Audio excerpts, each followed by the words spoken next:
सुभाष जी मथुरा से। जय श्री कृष्ण। जय श्री राधे महाराज जी, जय श्री कृष्ण। परम पूज्य महाराज जी, आपके चरण कमलों में कोटि कोटि दंडवत प्रणाम।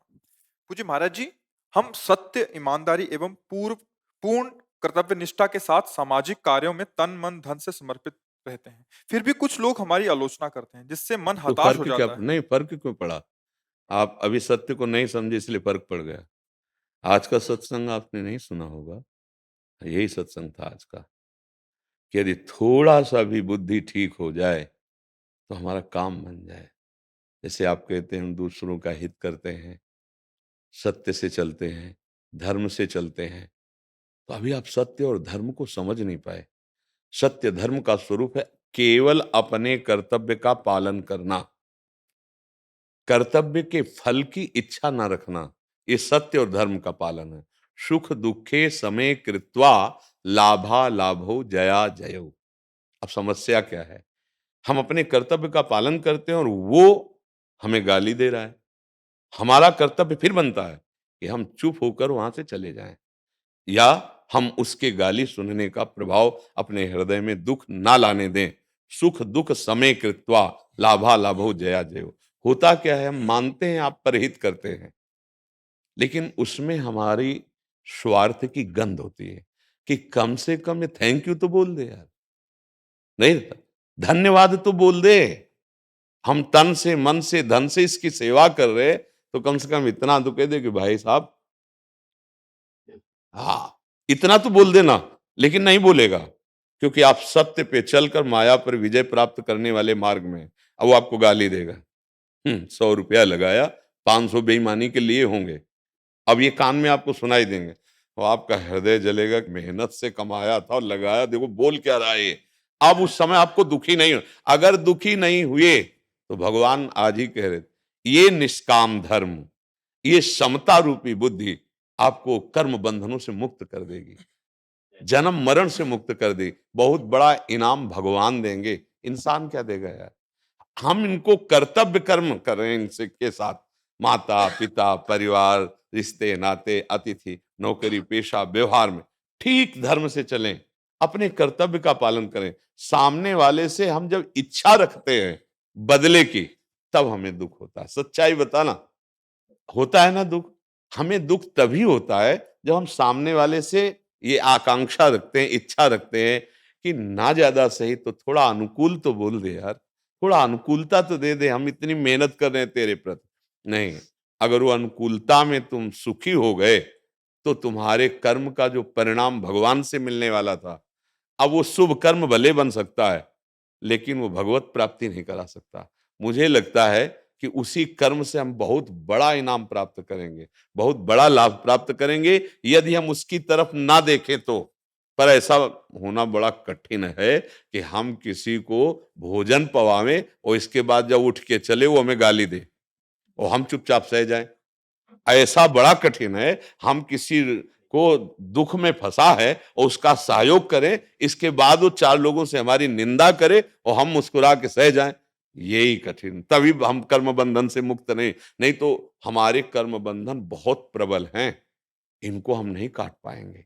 अवश्य में वो भोक्तव्यम कृतम कर्म शुभाशुभम। अगर ऐसे चल दो तो कटे कर्म बंधन संसारी। जो तुम्हें दुख देने वाले कर्म बंधन वो कट जाएंगे, पर चलना कठिन है भाई।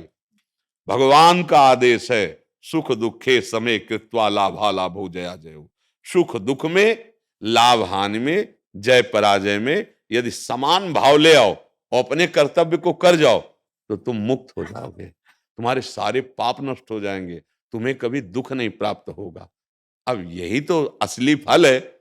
असली फल यही है कि हम कर्तव्य कर्म करके बदले में चाहे ना, पर कोई भी ऐसा बिरला निकलेगा जो ऐसे चले। नहीं तो हर क्रिया का फल हम पहले सोच लेते हैं। प्यासा है, पानी पिलाया है, तो कभी तो जब सामने पड़ेगा तो कि भाई आपने प्यासे में पानी, इतना तो हम चाहते ही हैं। ये जो हम कुछ इच्छाएं रखते हैं, इसीलिए इन सब करने पर भगवत प्राप्ति नहीं होती।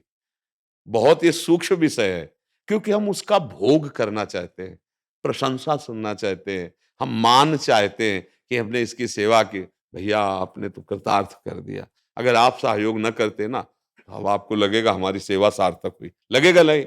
हाँ, वो सेवा लुट गई सेवा।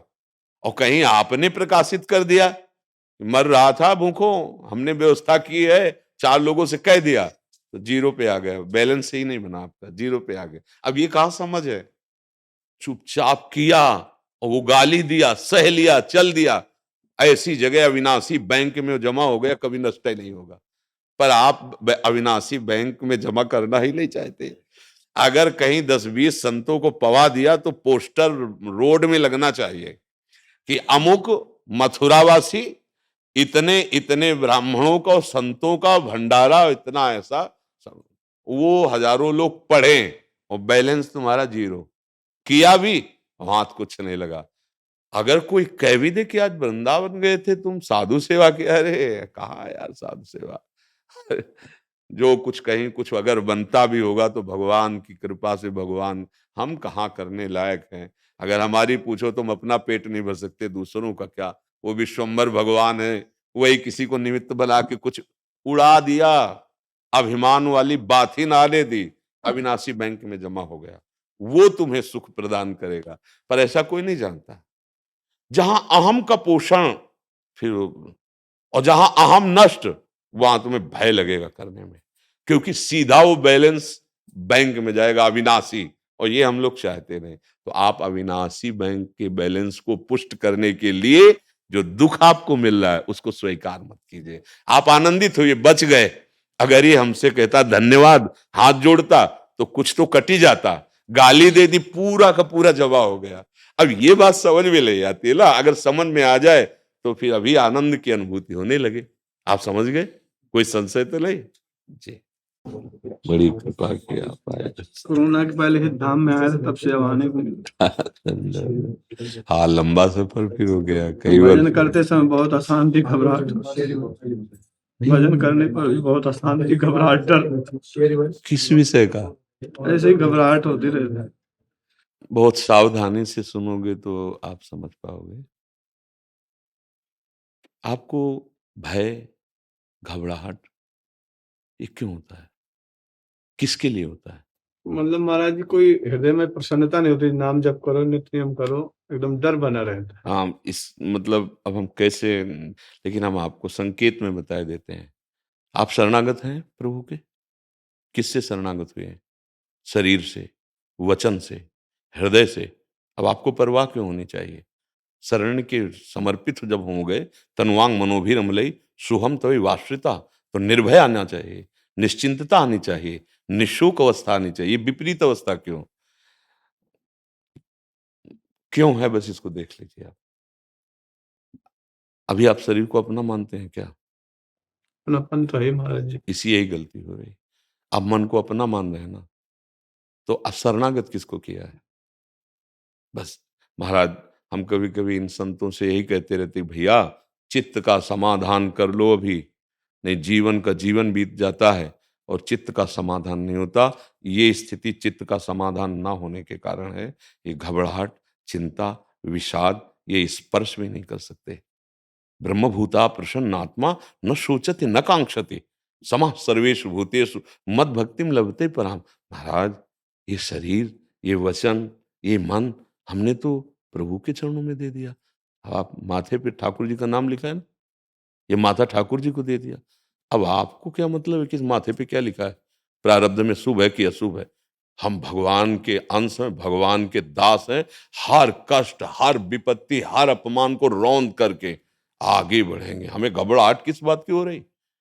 हमें ना मोक्ष चाहिए, ना परम पद चाहिए। राम बोल रहे हैं और राम माथे पे लिखे और राम का हूं, खत्म खेल। भरत जी क्या कह रहे हैं प्रयागराज से? प्रयागराज से कह रहे हैं कि 4 पदार्थ भरा भंडारू, मानते हैं धर्म अर्थ काम मोक्ष, लेकिन आज मैं अपने धर्म का त्याग कर तुमसे भीख मांग रहा हूं। छात्र धर्म में भिक्षा मांगने का विधान नहीं है, लेकिन आज मैं आरत काह न करे कुकर्मु, मांगो भीख त्याज निज धर्मु। क्या? धर्म न अर्थ न काम रुचि। मुझे ये सब कुछ नहीं चाहिए। गति न चाहो निर्वाण, बस जन्म जन्म रति राम पद, यह वरदान। वो है आपके अंदर। आप नाम जप कर रहे हैं, आप माथे को श्री राम जी के चरणों में अर्पित कर चुके हैं। अब आपको भय क्यों? चिंता क्यों, शोक क्यों, किस बात का, बस यही देखना है। कोई अन्य आश्रय है, कोई अन्य है जो हमको हमारी शरणागति में कलंक पैदा कर रहा है। भयभीत नहीं महाराज, भय शब्द जीवन में नहीं। दास के हृदय में उदासी नहीं, शरणागत के हृदय में निर्भयता, निश्चिंतता, निशोक। कौन हमें भय, किस तरह का भय? नाशवान का नाश होगा, अविनाशी का कभी नहीं, मैं अविनाशी हूं, अविनाशी प्रभु का अविनाशी दास हूं। इस शरीर को लेकर के नहीं जी रहा हूं। अगर इस शरीर को लेकर जी रहे हैं, शरीर पे ममता है, तो अभी शरणागति कहाँ हुई?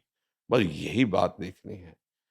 बहुत समय निकल जाता है एक दिनचर्या करते हुए, लेकिन हम विचार नहीं कर पाते हैं, हम शरीर भाव को नहीं छोड़ पाते हैं। हम तभी इस दशा को, मतलब बहुत ही ये हानिकारक दशा है कि भगवान का दासत्व प्राप्त करके हृदय में शोक है, चिंता है, भय नहीं, नहीं, ये तो मतलब बिल्कुल कहीं किसी भी जगह से फिट नहीं होता है।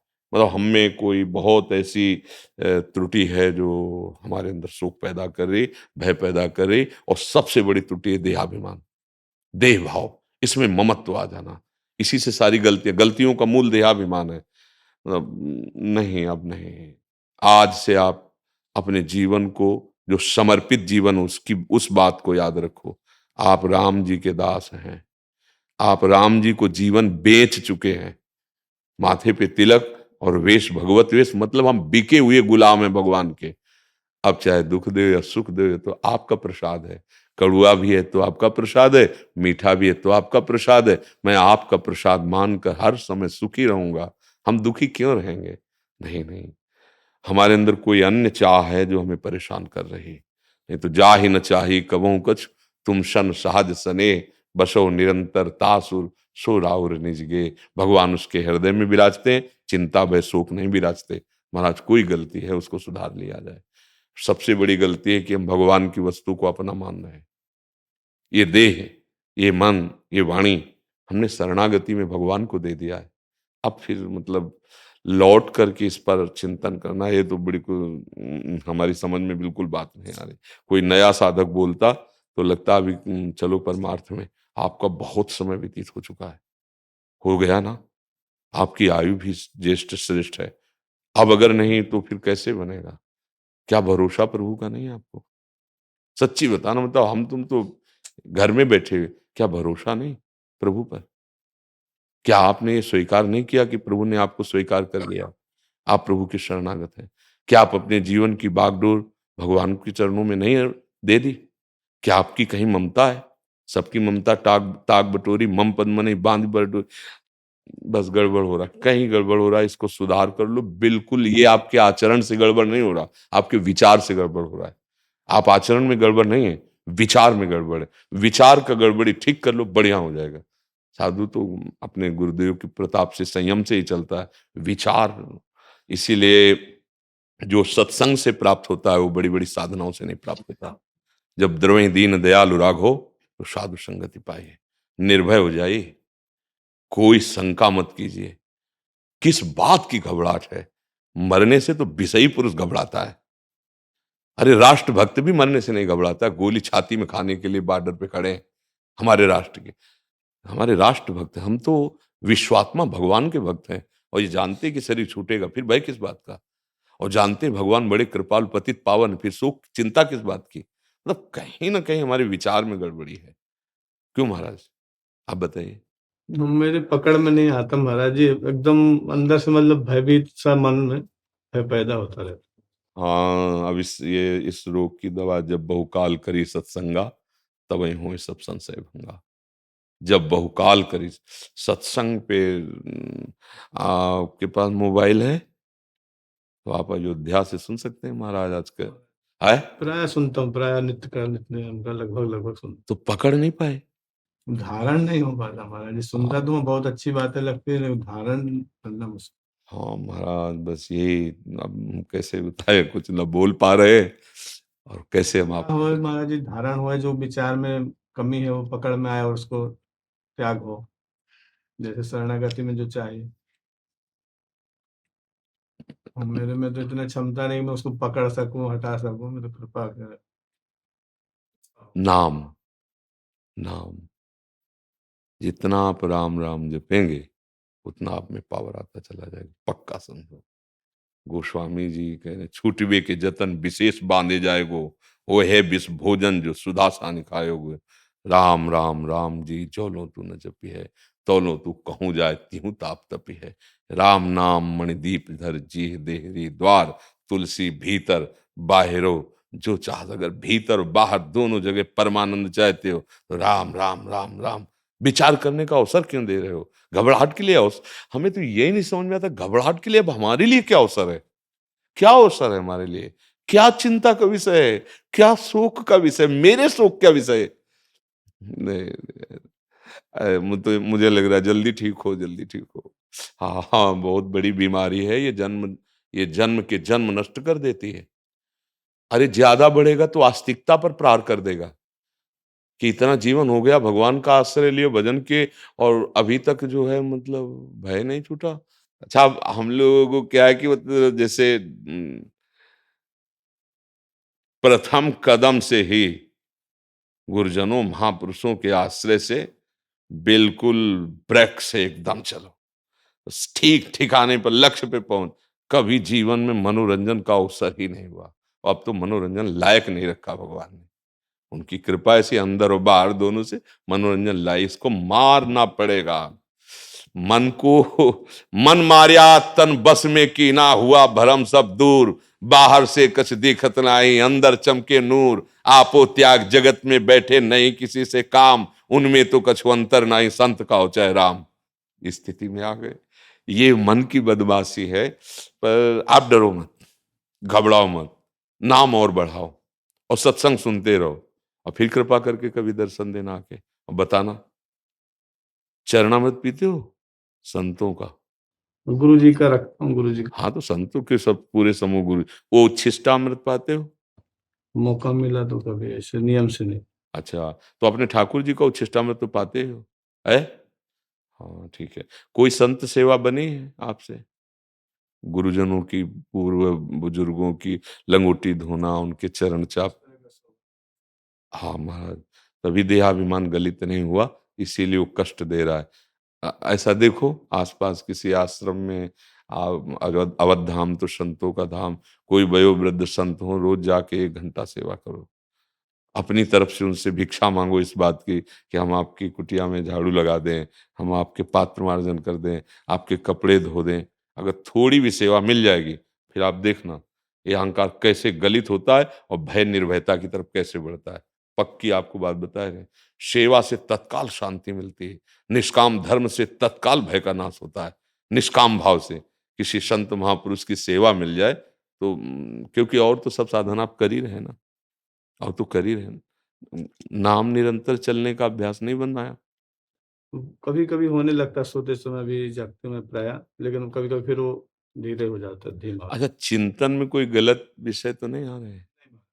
तो बस फिर सुधरी हुई बात है, बस थोड़ा ये देहाभिमान की बात। वैसे बहुत सच्चा हृदय आपका है, क्योंकि आप अपनी बात बता नहीं। हमको ये लग रहा था बार बार, ऐसा कैसे हो सकता है जो भगवत मार्ग में चल रहा है, ऐसा कैसे हो सकता, मतलब पहले खूब मनमानी हुई, हाँ बस ये अब उसको मिल नहीं रहा। हाँ इसीलिए, हाँ बहुत घबराहट। अब, हाँ अब आप अगर किसी संत भगवान की सेवा मिल जाए तो आप फिर देखिएगा ये पवित्र बहुत जल्दी हो जाएगा। अहम गलित हो जाता है। बिना महापुरुषों की चरण सेवा किए रहुगणित तत्तपसा न याति न चेज्जया निरूपणात् गृहाद्वा न छंदसा नैव जलाग्नि सूर्यो बिना महत्पाद रजो विषेकम।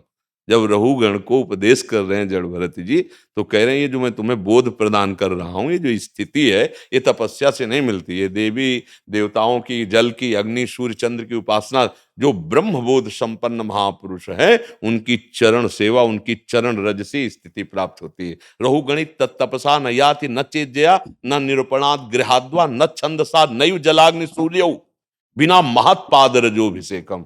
तो सब कुछ आप में है। एक बार खोज करो, राम जी से प्रार्थना करो कि आपके किसी भक्त की सेवा का हमें अवसर मिल जाए जो वयोवृद्ध हो। फिर आप कमाल देखना इस बात का, कैसे परिवर्तन होता है हृदय। क्योंकि और सब सामग्री आपके पास है, बिल्कुल ठीक चल रहे हो। अगर आप ठीक ना चलते होते तो पकड़ ना पाते। जो आप ये पकड़ पाए ना, ये प्रमाण देता है कि आपके आचरण ठीक है, आप पवित्र आचरण से चल रहे हैं। बस इसको जो जरूरत है वो बिना महत्पाद रजोभिषेकम, किसी महापुरुष की सेवा और नाम और बढ़ाइए। और घबराहट जब आने लगे तो राम जी की तरफ देखिए ना, अपनी तरफ क्यों देखते हैं? हमारे स्वामी तो राम जी, उनकी तरफ देख। जब भरत जी अपनी तरफ देखते हैं ना तो कदम लड़खड़ाने लगते हैं। पढ़ के देखना। जब समझत रघुनाथ स्वभाव तब पद परत होते। हाँ, और जब प्रभु की तरफ देखते हैं तो ऐसा लगता है दौड़ के चले। तो हम अपनी तरफ देखे काहे को? हम अपने सिया राम जी की तरफ देखें, अपने राम जी की तरफ देखें। बस, और कोई कमी नहीं महाराज आप में।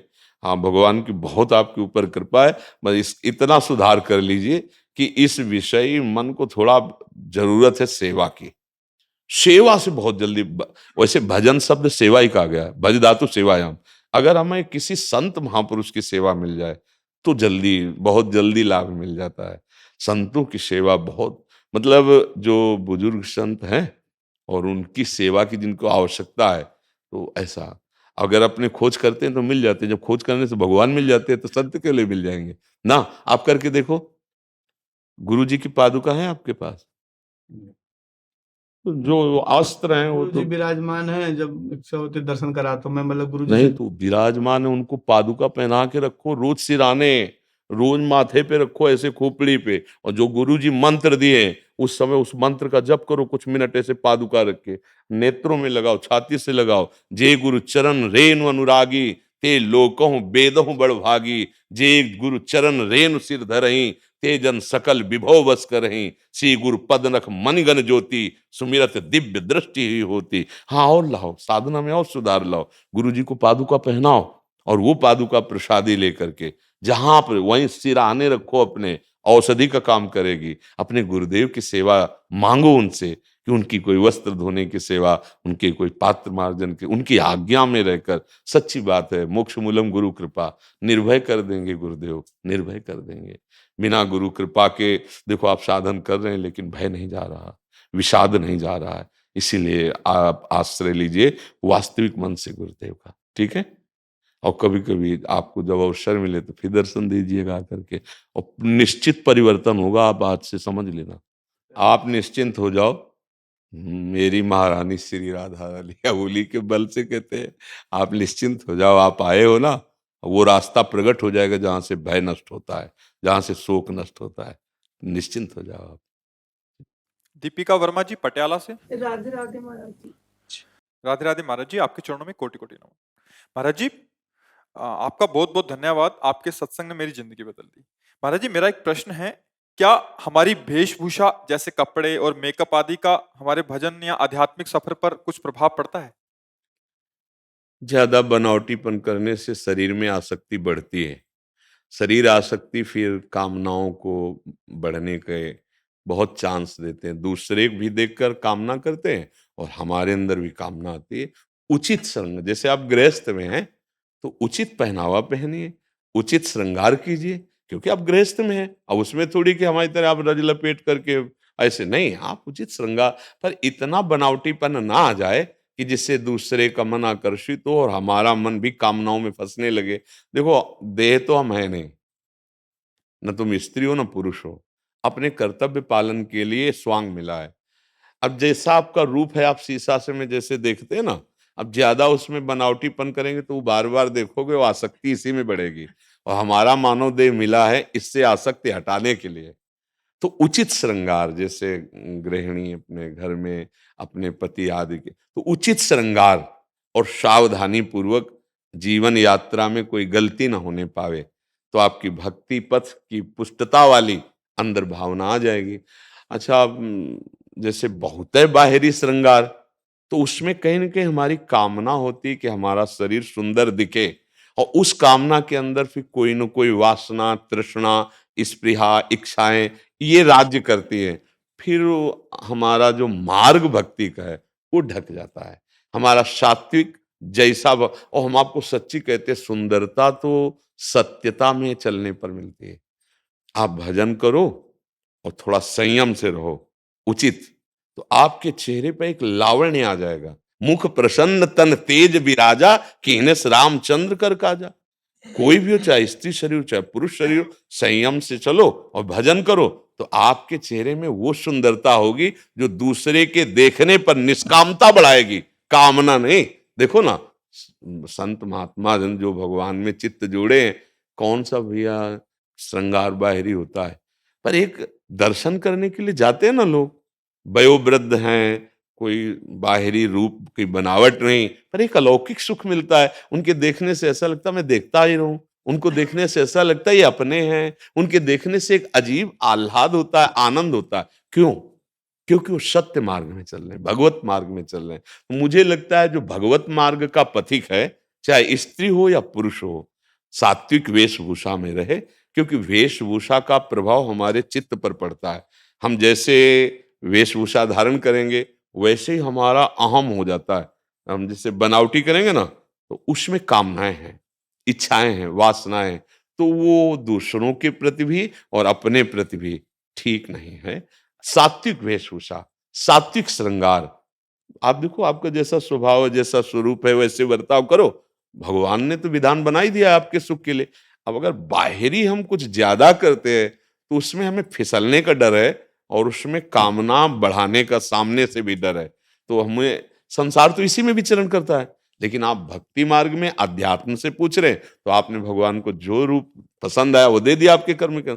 अब उसी से हमारा ये स्वरूप थोड़ी है, इसका तो छोड़ना ही है, आज नहीं तो कल छूटेगा। और इसकी गति भी आप लोग जानते क्या होगी। नहीं, आप इसको बनावटी क्या ज्यादा करें। बढ़िया सुंदरता लगेगी जब देखो माई सुंदरता की सीमा, राधा राधा राधा रटोगे तो आपके नेत्र सुंदर हो जाएंगे, आपकी वाणी सुंदर हो, आपके विचार सुंदर हो जाएंगे, आपको देखने में अच्छा लगेगा। और वो अच्छा लगना निष्काम होगा, वो गंदी गंदी वृत्ति नहीं पैदा करेगा।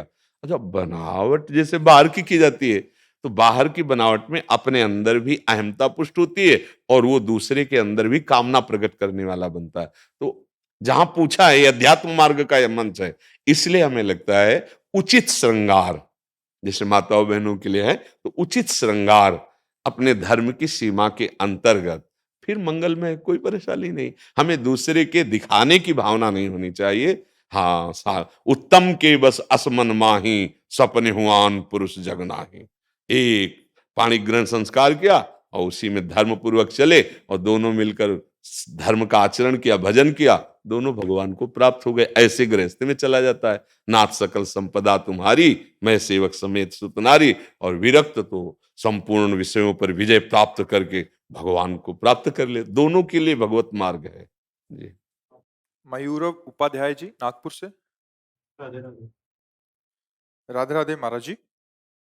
महाराज जी, मैं बदलना चाहता हूँ पर बदल नहीं पाता। मैं बहुत कुछ करना चाहता हूँ पर कुछ कर नहीं पाता। मुझसे सुबह उठा नहीं जाता, मोबाइल छोड़ नहीं सकता। मैं छोटे छोटे संकल्प भी पूरे नहीं कर पाता। मैंने अपनी पूरी जिंदगी बस सपनों में ही गुजार दी। तो यार जिंदगी भी अभी कितनी व्यतीत की है। मेरा अभी खुद तो पर विश्वास उठ चुका है। हाँ, अभी तो बच्चे हो, सही मार्ग नहीं मिला इसलिए विचलित हो रहे हो।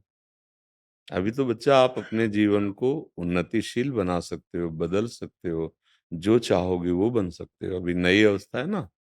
हाँ, ये कुछ कमियां हैं आपके अंदर जिनके कारण आपको ऐसा मन चिंतन कराने लगा, बुद्धि ऐसा निश्चय करने लगी।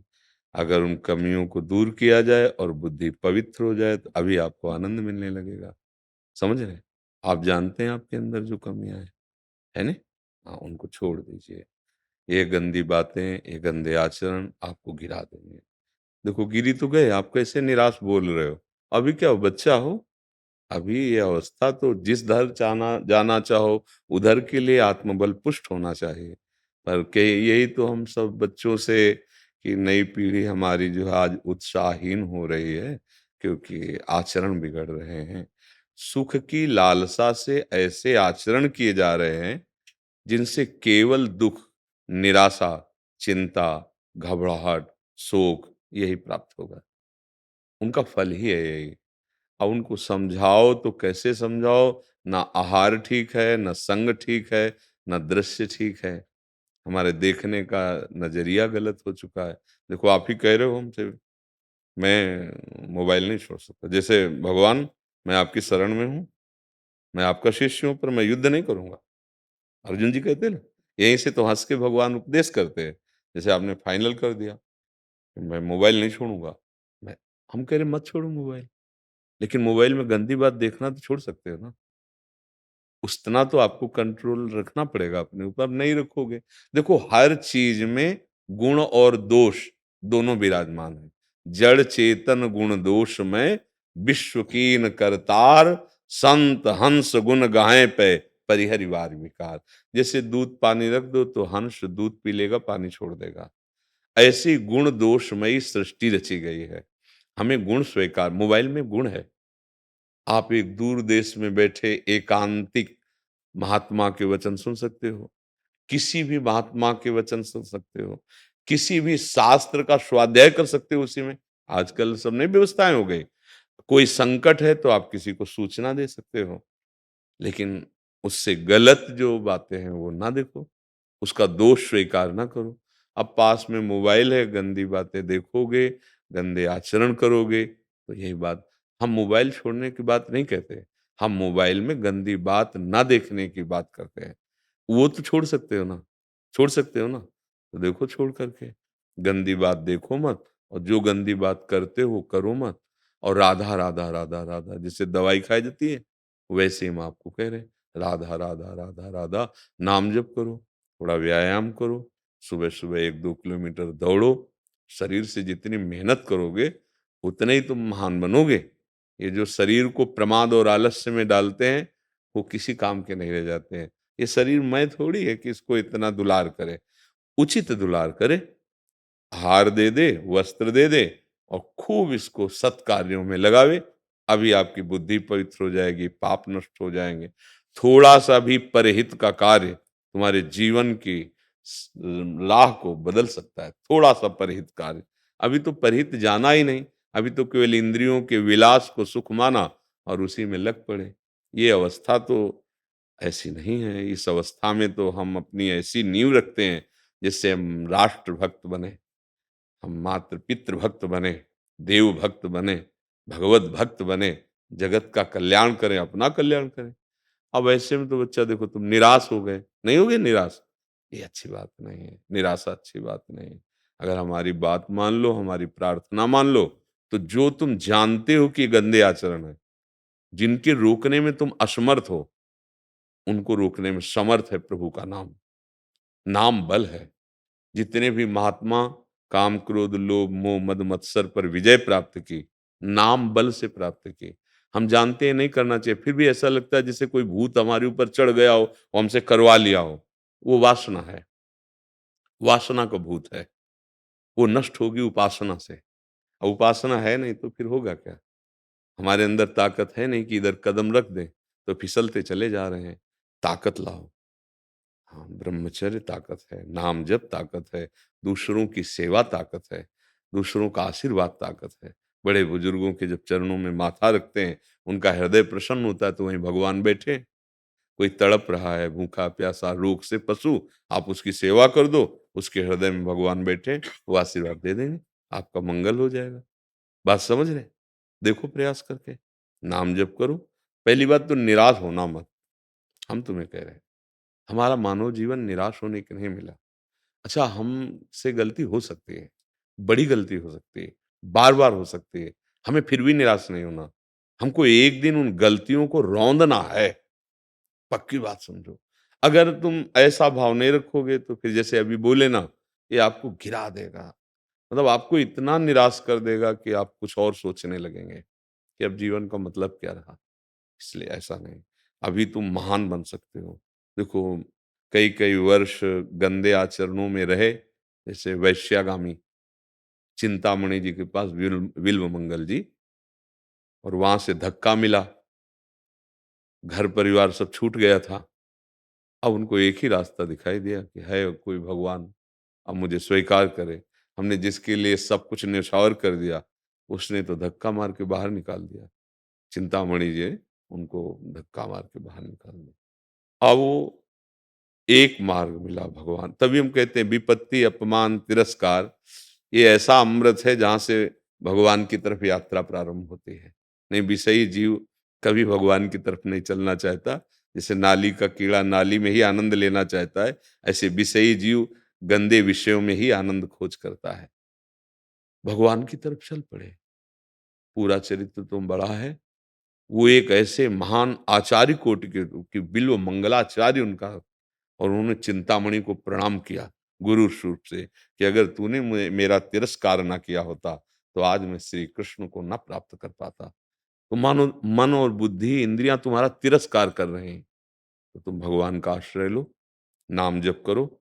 देखो तुम ही इस बात का अनुभव करोगे, हंसोगे अपने ऊपर कि अरे जब मैं नाम से विमुख था तो मेरी धज्जियां उड़ाई थी, आज मैं नाम जप कर रहा हूं तो मेरा कुछ नहीं बिगाड़ पा रहे। समझ रहे हो? तो आप निराश मत होना, हमारी बात मान लेना, एक दिन आपका हृदय शीतल हो जाएगा। मनुष्य जीवन व्यर्थ नहीं किया जाता बच्चा, बहुत कीमती, देवता तरसते हैं इस जीवन के लिए कि अगर ये जीवन मिल जाए तो मैं साधना और भजन करके ऐसे उत्तम गति को प्राप्त हूं। कोई देव गति, कोई उत्तम गति थोड़ी है। वहां भी भोग विलासिता है, बाद में पुण्य क्षीण होने पर ये मृत्यु लोक में आ जाना पड़ता है। पुण्य क्षीणे मृत्यु लोक के विशंति। ठीक है ना? हाँ। धैर्यवान, नाम जप, जो तुम गंदी आदतें जानते हो उनको छोड़ने का प्रयास करो। अगर फिर गलती हो जाए तो निराश मत होना। दवा खा रहे हो, राधा राधा राधा राधा, बल मिलेगा। ये जैसे हम आपसे सत्संग कर रहे हैं ना, आपको बल मिल रहा है। अब आप देखना, अगर हमारी बात पे चलोगे तो आपको लगेगा कि जैसे कोई जबरदस्ती हमसे करवा रहा था, ऐसे कोई जबरदस्ती हमको बचा रहा है। भगवान की कृपा, भक्तों की कृपा अमोघ होती है। महत्संगस्तु दुर्लभो दुर्गमो परमोघस्य। अगर स्वीकार कर ले तो अमोघस्य। ठीक है? राधा राधा राधा राधा राधा राधा राधा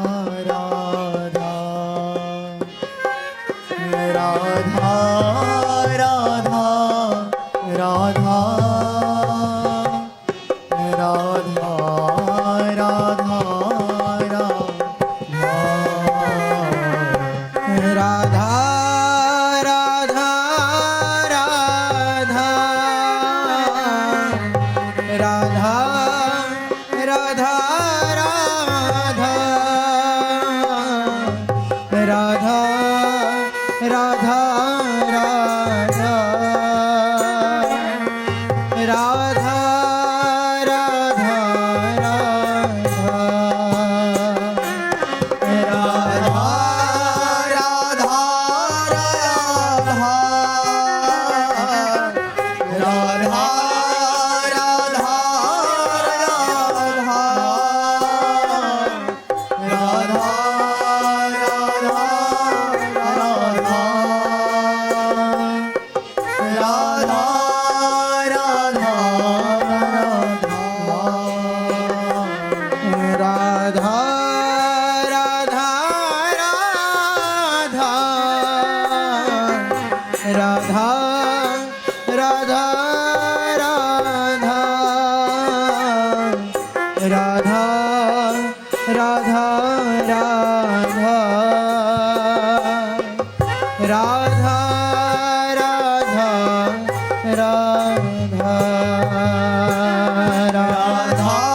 राधा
राधा